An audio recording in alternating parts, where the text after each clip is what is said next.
Sadasivam madam శవాన్ని post mortem పంపించండి. Okay madam. Anyway press వాళ్ళందరికీ చాలా థ్యాంక్స్. నా మాటకు వాల్యూ ఇచ్చి ఈ సాంబశివరావు ప్రెస్ మీట్ గురించి ఇన్ఫార్మ్ చేశారు. Thank you so much. Gopal వీడిని స్టేషన్ తీసుకుపదా, వీడి సంగతి అక్కడ చెప్తాను. పదరా.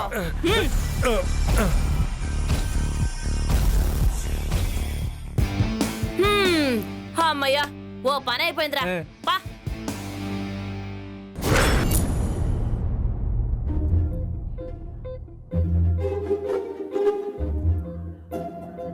ఎదుగో సుబాసు, నేను బ్యూటీ పార్లర్ పెడితే ఎలాగుంటుంది? ఏ నీలేగా ఎవరు అవ్వకూడదని పశ్చాత్తాపమా?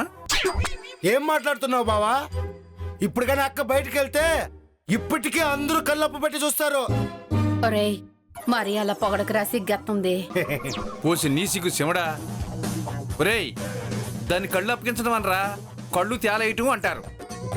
సుబాసు అమ్మా ఆ, నేను స్టేషన్కి వెళ్ళొస్తాను. అదే తమ్ముడో టిఫిన్ చేసేల్లో. లేదమ్మా రేపు కోర్టులో కేసు ఫైనల్ హియరింగ్ ఉంది, ఆ పని చూడాలి. కేసు గెలిచావా అమ్ముడు? అవును, కానీ ఆ కేసు నేను గెలవలేదు. నాన్న ఇంకో కూతురు గెలిచింది. కంగ్రాట్స్ బావా. నీ ఇంకో కూతురు పేరేంటి బావా? నేనేమి అనుకోను. చెప్పు, ఇప్పటికైనా నిజం చెప్పు సుబాసు. కళావతి మీ తమ్ముడు మీద ఒట్టే. వాళ్ళ అమ్మకి నాకు ఎటువంటి సంబంధం లేదే. వాళ్ళ అమ్మ ఎవరో కూడా నాకు తెలియదే. పక్కోళ్ళ మీద ఒట్టేసే మొగోళ్ళని అస్సలు నమ్మకూడదక్క. అమ్మా నాన్నకి అమ్మాయికి ఎలాంటి సంబంధం ఉందో లేదో తెలియదు, కానీ ఈ కేసులో ఆ అమ్మాయి చాలా హెల్ప్ చేసింది. ఎలాంటి సహాయం అమ్మడో? ఇంకో కూతురు పేరు ఎత్తగానే బావ ఆత్రం చూడక్క. ఆ అమ్మాయిని చూసావా అమ్ముడు? పర్సనల్ గా చూడలేదు, కానీ చూసిన వాళ్ళంతా అచ్చు నాలాగే ఉంది అంటున్నారు. సానా ఇదిగా పొగుడుతున్నావు. నీకంత సహాయం ఏం చేసింది అమ్మాయి?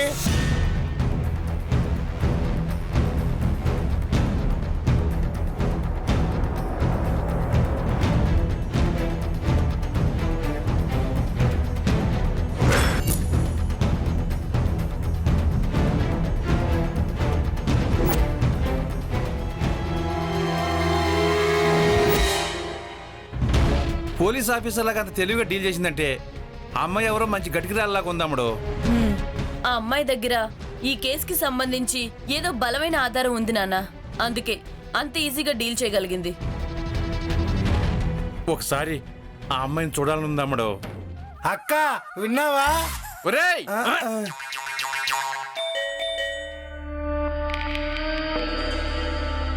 ఎవరు? సార్ ఇన్స్పెక్టర్ కిరణ్ గారికి కొరియర్ వచ్చింది మా సార్. చిట్టే ఇవ్వు.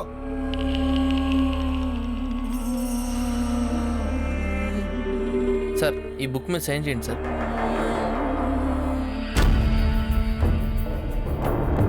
Okay thank you sir. Okay మా ఇటీ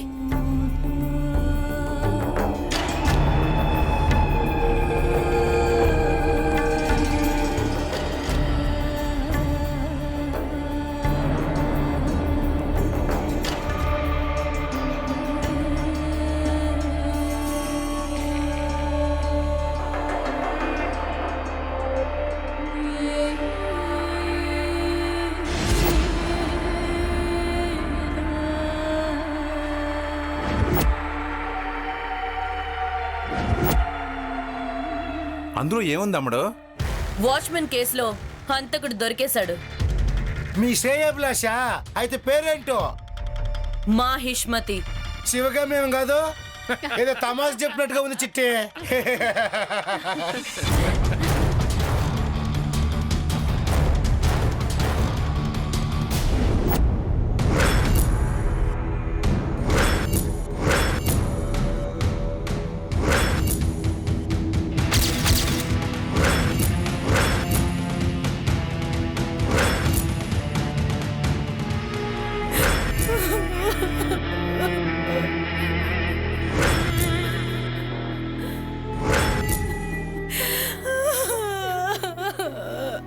అయ్యో దేవుడా, ఉన్న ఒక్కగానొక్క ఆధారం పోయాడు. ఊరుకోమ్మా ఊరుకో. ఊరుక పద్మక్క, అసలు ఎలా జరిగింది? కూర అయ్యే వరకు ఆగమన్నానమ్మా. ఆకలేస్తుందని ఈ మాయదారి పచ్చళ్ళు తిని వాంతులు చేసుకొని పడిపోయాడమ్మా. అయ్యా. ఆ సుబ్బుగాడు కల్తీ సరుకుంటున్నాడమ్మా. ఏవి కొనద్దని కాలనీలో అందరికీ చెప్తున్నానమ్మా. నా మాట ఎవరు వినట్లేదమ్మా. నా కర్మ అయ్యా, నా కర్మ. ఆడు కల్తీ సరుకులు అమ్ముతా ఉంటే మరి కంప్లైంట్ ఎందుకు చేయలేదు? ఎలా చేస్తారమ్మా? కాలనీలో అందరికీ అప్పుగా ఇచ్చాడమ్మా అతను. ఏంటన్నా ఆడు అప్పించినంత మాత్రాన విషం పెట్టే తినేస్తారా? అసలు ఎలా జరిగింది పద్మ? ఎలా జరిగిందా? నీ షాప్లోని కల్తీ పచ్చడి తిని ప్రాణాలే పోగొట్టుకున్నాడు. నువ్వు కాలనీకి కొత్తగా వచ్చిన వ్యక్తివి, అర్థం లేకుండా మాట్లాడుకో. ఏయ్ ముయ్యవయ్యా, ఏం మాట్లాడుతున్నా? ఏదో ఒక రోజు కాలనీకి అందరూ కొత్తగా వచ్చినాలే. అయినా ఆయన అడిగి దానికి ఆన్సర్ చెప్పు. ఏంటమ్మా, అతను ఏదో జబ్బుతో చనిపోతే ఆ నిందలు నా మీదేస్తారా? జబ్బుతో సరిపోయాడా నీ అబ్బా? ఉండు, ఇదిగో ఈ పత్రాలను తిని చూపించు. విషయం తెలియక అనవసరంగా వచ్చానే. నీ షాప్లో అన్ని కల్తీ సరుకులు అమ్ముతున్నావు, జనాల్ని చంపుతున్నావు. ఇలా చంపి ఏం వెనకేసుకుంటావయ్యా? అలా అడగండి అయ్యా, అలా అడిగే వాళ్ళు లేకనే ఇలా చేస్తున్నాడు వీడు. నోర్మయ్, షాపులో 2000 అప్పు ఉంది, ముందు అది కట్టి మాట్లాడు. ఏరా తప్పు చేస్తే అడుగుతా. నన్నే కొడతావా? మనుషుల ప్రాణాలతో వ్యాపారం చేసి నీలాంటోడిని కొట్టడం కాదురా, రాతో కొట్టుకొని చంపాలా. నా గురించి నీకు సరిగా తెలియనట్టుంది. ఓయ్, గట్టిగా ముక్కు మూత 3 నిమిషాలు సత్తావు. ఏంట్రా నీ బోర్డు బిల్డప్? రే ముందే తనండ్రా. అమ్మా అమ్మా, నా ఇంటి ముందు ఇంకో ప్రాణం పోవడానికి వీల్లేదమ్మా, వదిలేయండి. అక్క ఈయన కొడితే ఏమవుతుంది అక్క? వీడి షాప్కి వెళ్ళి సామాన్లు ఎవరు సప్లై చేస్తున్నారో ఆయన పట్టుకుందాం. నీ షాప్లోని సరుకులు ఎవరి దగ్గర నుంచి తెస్తున్నావో చెప్పవయ్యా. వాడిచ్చే కమిషన్ల మీద వ్యాపారం చేస్తున్నాడు, వీడు ఎందుకు చెప్తాడు? అలా సొత్తవే చెప్పరా. అదే నాగరాజ్ ఏజెన్సీ నుంచి. ఏటి ఆడి పేరు ఎత్తగానే అందరూ అంతలా భయపడుతున్నారు? ఎవడాడు? వాడు పెద్ద రౌడీ అమ్మా. నకిలీ నాగరాజు, గోల్మాల్ నాగరాజు అని వాడికి చాలా పేర్లున్నాయమ్మా. ఆడికి అడ్డొచ్చిన వాళ్ళందరినీ అతి దారుణంగా చంపుతాడమ్మా. రౌడీ అయినంత మాత్రాన ప్యానాలు పోతుంటే చూస్తా ఊరుకుంటావా? పదన్నా. అమ్మా అవన్నీ తర్వాత చూసుకోవచ్చు, ముందు ఈ కార్యక్రమాన్ని పూర్తి చేసి వెళ్ళండి అమ్మా. అన్నా నమస్తే. నమస్తే అన్న. నమస్తే నమస్తే. ఎరా సరుకు రెడీ చేశారా? బయట టెంపో వెయిటింగ్. అంతా రెడీ నాన్న. అంతా రెడీ అన్నా?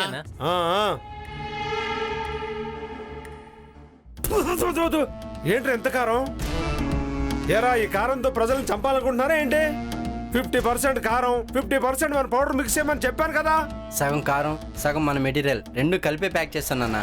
నీ మొహం చేయించావు. ఇలా అయితే మామూలు వ్యాపారమే చేయొచ్చుగా. ఇలా కల్తీ వ్యాపారం చేయాల్సిన అవసరం ఏంటి? రే ఆ డబ్బా అందుకోరా. ఈ కంపెనీ లేబుల్ చూడు, గాలేస్తే ఎగిరిపోయేలా ఉంది. రే కల్తీ బిజినెస్ అంటే అంత ఈజీ కాదురా. ప్రభుత్వం ప్రతిపక్ష పార్టీ నడిపినంత కష్టం. నాన్న షాప్ వాళ్ళు వస్తున్నారు. నమస్తే అన్న. నమస్తే నమస్తే. ఏంటయ్యా మ్యాటరు? అన్నా, నీ కల్తీ సరుకులు అమ్మడం కష్టంగా ఉందన్నా. కల్తీ సరుకు వాడేవాడు, కొనేవాడు, తినేవాడికి లేని కష్టం అమ్మేవాడికి నీకేంటయ్యా కష్టం? సరుకుల్ని కస్టమర్లు అనుమానంగా చూస్తున్నారన్నా. అప్పుడు వేరే కంపెనీ పేరు మీద స్టిక్కర్ వేయించి మన కల్తీ సరుకు అమ్మేద్దాం. అబ్బా అది కాదన్నా, నిత్యావసర వస్తువులన్నీ కల్తీ చేస్తున్నారు. ఉప్పు, కారం, పాలు, పెరుగు, నెయ్యి, పచ్చళ్ళ వరకు అన్ని కల్తీ చేస్తున్నారు. కస్టమర్లంతా దీనివల్ల అనారోగ్యం పాలవుతున్నారు. ఆ సరుకు నాదై ఉండదయ్యా, వేరే కల్తీ సరుకు ఏదైనా అమ్మేస్తున్నారేమో. లేదన్నా, ఈ రోజు మా కాలనీలో ఒకడు మీ సరుకులు తిని చచ్చాడు. పోలీస్ కంప్లైంట్ ఇవ్వడానికి వెళ్తున్నారన్నా. మరి నేను చేసే బిజినెస్ కల్తీ అయితే మరి మరి ఇదేంటయ్యా, ఇది కల్తీ కాదా? ఈ నోట్లు కల్తీ కావా? ఏ స్టేషన్కి వెళ్తాడు అల్లై, ఏ కంప్లైంట్ చేస్తాడు చేయనై, నేను చూస్తాను, నేను చూస్తా. మ్యాటర్ సీరియస్ అన్నా, మా కాలనీలోనూ ఇదే పరిస్థితి. చూడండి, భయపెడితే కల్తీ సరుకుల వ్యాపారం ఆపేయడానికి నిన్న మొన్న వచ్చిన బచ్చాగాళ్ళు కదా నేను. నాకు 20 ఏళ్ళ అనుభవం ఉంది కల్తీ సరుకుల వ్యాపారంలో. ఎవడేం చేస్తాడు నేను చూస్తాను, ఏ స్టేషన్ లో ఏ కంప్లైంట్ ఇస్తాడు నేను చూస్తాను. పోలీసులకు వాళ్ళ పై అధికారులకు తెలియకుండానే ఇదంతా జరుగుతుందా? వాళ్ళ వాటాలు ఇచ్చేస్తున్నాడు బావా. అది కాదండి, కల్తీ కారం తింటే క్యాన్సర్ వస్తుంది, కల్తీ నూనె వాడితే అల్సర్ వస్తుంది. అదేంటయ్యా, 50%గా నా కల్తీ సరుకు కలిసేది. కంప్లైంట్ రావడానికి ఛాన్సే లేదే. ఏదైనా పోలీస్ ప్రాబ్లం వస్తే నాన్న చూసుకుంటారు, మీరేం వరి కాకండి. రేయ్, ఇక్కడ ఉన్న మన వంట సరుకుల మీద లేబుల్స్ అన్ని మార్చేసేయండి. అలాగే నాన్న. రేయ్, ఈ సుబ్బుగాడు ఏడుస్తున్నాడు. వీడితో పాటు అందరికి 10% కమిషన్ పెంచుతున్నా. ఏయ్, త్వరగా లోడెక్కించండి. నువ్వు రావే కూలి. కానీ జల్దీ.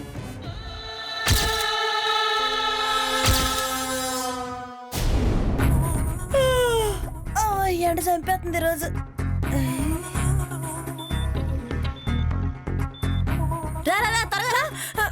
ఎవరు నువ్వు? నేనే మహేశ్వతిని. ఏంటి బురక ఏంటి? స్టేషన్ లో చిన్న ప్రాబ్లం ఉందిలే గానీ అక్కడికి వెళ్ళక నీకే అర్థమైద్దిలే. అవును, ఆ సుబ్బారావు కొట్లో కల్తీ సామాన్లన్నీ తెచ్చావు కదా? తెచ్చాను. సరే సరే పద. ఇదిగో, ఆ స్టేషన్ లో నువ్వేం చూసినా షాక్ అవ్వకూడదు, ఓకేనా? నాకు అవన్నీ ఎందుకమ్మా, ఆ నాగరాజ్ గడికి శిక్ష పడితే చాలు. సరే పద. పైడి, ఒక అమ్మాయి నాలాగే ఉండి నా పేరు చెప్పి దొంగతనాలు చేస్తుంది. కేసు అయితే నేను చూసుకుంటాను. అది ఎక్కడ కనిపిస్తే అక్కడ కాల్చి పడేయండి.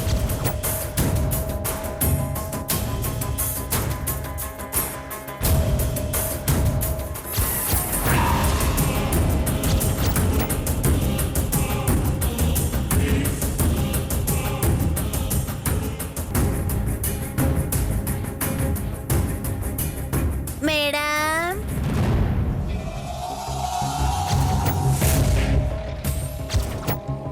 మిమ్మల్ని ఇక్కడ చూసినట్టుందే. నై నై, నాది మిమ్మల్ని ఇక్కడే చూస్తుంది. హై పైడి, నువ్వాగు, వాళ్ళని చెప్పని. Same height same personality madam. స్టేషన్కి వచ్చి అనవసరంగా బుక్ అయిపోయానా? నై సాబ్, మీకి నా బుర్కాకి చూసుంటారు. నన్ను ఎక్కడ దేఖలేంగి నై సార్. సంజేనా సాబ్? పైడి, నువ్వు ఆగు, మీరు చెప్పండి, ఏంటి ప్రాబ్లం? నమస్తే మేడం, దీనికి మొగుడు నిన్న పొద్దుగాల చచ్చిపోయాడు. హై అమ్మా, మీరు తెలుగు మొక్కలు చేసి మాట్లాడుతుంటే ఆ మీనింగ్ మారిపోతుంది. మీరు ఆగండి, మీరు చెప్పండి. హై హై మేడం, మా ఆయన కల్తీ పచ్చడి తిని చచ్చిపోయాడు మేడం. కల్తీ పచ్చడి తినడం వల్ల చనిపోయాడని అంత కరెక్ట్ గా ఎలా చెప్తున్నారు? అంటే మేడం, మాకి కాలనీలో అన్ని దొంగ దుకాణాలు అంతా కల్తీ సరుకు. హై అబ్బా, నువ్వు ఆగమ్మా, మీరు చెప్పండి. వాంతులు చేసుకొని చనిపోయాడు మేడం.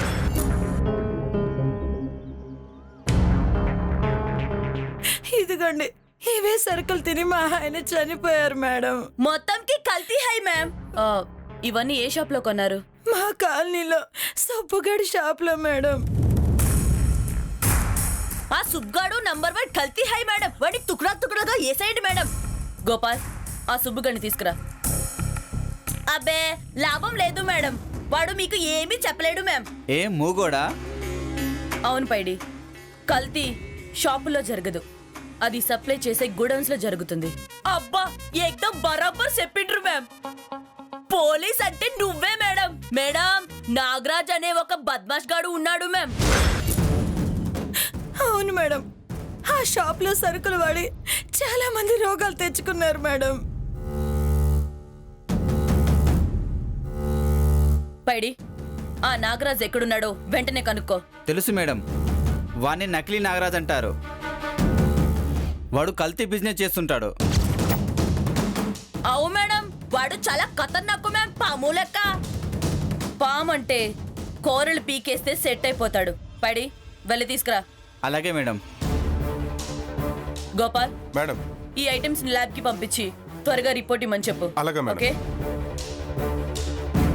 సదా మేడం, వీళ్ళ దగ్గర రిపోర్ట్ తీసుకొని ఆ నాగరాజ్ మీద కేసు ఫైల్ చేయి. మీకి కుదాఫీస్ మేడం. ఓకే రండమ్మా. కల్తీ నాగరాజ్. అబ్బా బుర్కా. మహేష్మతి, నువ్వు ఎందుకు బురకా వేసుకున్నావో ఆ ఇన్స్పెక్టర్ చూడగానే అర్థమైంది. అవును, ఇద్దరు ఒకేలా ఉన్నారు, అక్క చెల్లెళ్ళా? అది మా అక్క. మా తల్లులు వేరు గాని తండ్రి ఒక్కడే. ఏటి షాక్ అయ్యావు కదా? చిన్నప్పటి నుంచి దానికి నేనంటే అస్సలు పడదు. ఏదో ఒక కేసులో ఇరికించి జైల్లో పడేద్దామా అని చూస్తూ ఉంటది. అందుకేనా బురకా వేసుకున్నావు? పద.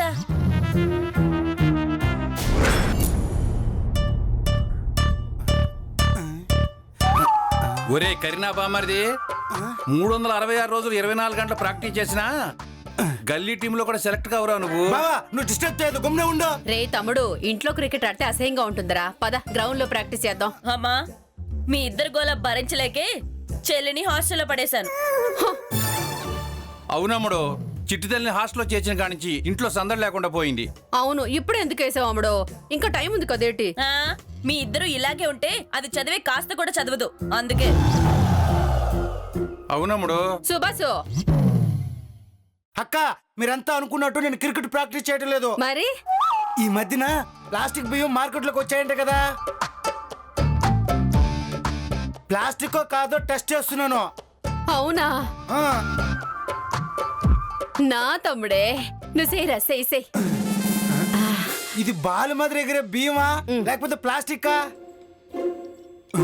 అమ్మో, డౌటే లేదు బావా, ఇది ఇంట్లో ప్లాస్టిక్ బియ్యమే.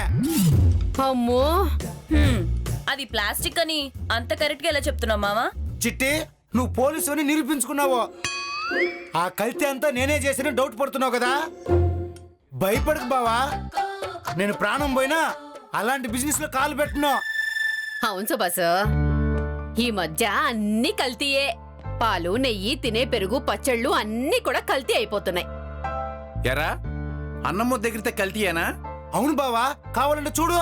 ఇదిగో కర్రీ మావా, మోసుకొని లోపలికి పోలేదనుకో పుకార్లు స్ప్రెడ్ చేస్తున్నామని లోపలేస్తాను. అమ్మో, ఏటి పడేస్తావ్? ఎక్కడ పడేస్తావ్? నా తమ్ముడు యుగ పురుషుడు. ఆ? ఆ? తెలియని విషయాన్ని లోకానికి చెప్తున్నాడు. ఛ. చిట్టి ఇది కూడా కల్తీనే. మ్మ్. నానా, ఈ పిచ్చి కేసుని భరించుడు నా వల్ల కాదు. ముందు అర్జెంట్ గా వీడిని పంపించు నానా. చిట్టి ఒక్క నిమిషం.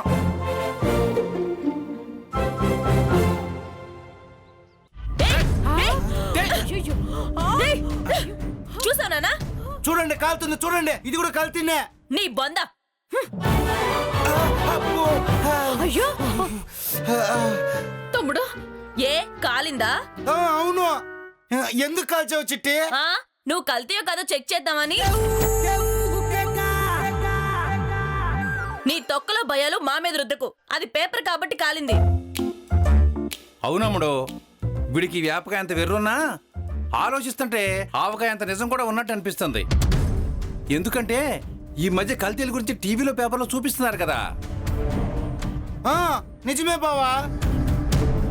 మీ పోలీసులే స్ట్రిక్ట్ గా లేరమ్మా.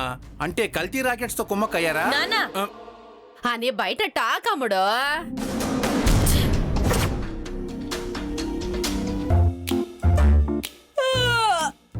రే డబ్బులున్నాయి కదా? 500 ఉన్నాయి అక్క. 500లేనా? మరి రెంట్ డబ్బులురా? కట్టాం కదక్క. రే అది ఇంటి రెంట్రా. మరి పోలీస్ డ్రెస్ కి అద్దె ఎవరు కడతారు? మరి బాబు వచ్చి కొడతారా? మరి ఎలా అక్క? ఐడియా ఎలా ఉందిరా? అక్క సూపర్ అక్క. సరే గాని నేను ఇక్కడే ఉంటాను, నువ్వు అక్కడికి వెళ్ళి ఎవడన్నా బకరా దొరుకుతాడేమో ఆపు. బకరా అని ఎలా గుర్తుపట్టాలక్క? అరతి అది కూడా తెలీదా? బండి ఏదైనా సరే ఎవడ మొక్కల్లో అయితే భయము బెరుకు పోలీసులు చూసి పోచుకుంటాడో ఆడే బకరా. పో.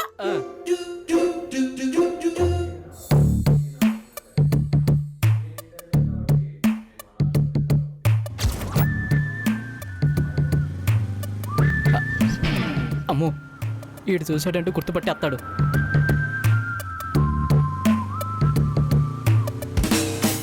కట్టమ్మా, నువ్వు ఎన్ని కిలోలు ఉంటావు? ఎందుకు బాబు? బండి కదలేకపోతుంది అందుకు. ఊరికే జోక్ చేసేలే, నువ్వేం ఫీల్ అవ్వద్దు. ఆగాగు ఆగాగు, బండి దిగండి. సార్ ఎందుకు ఆపారు?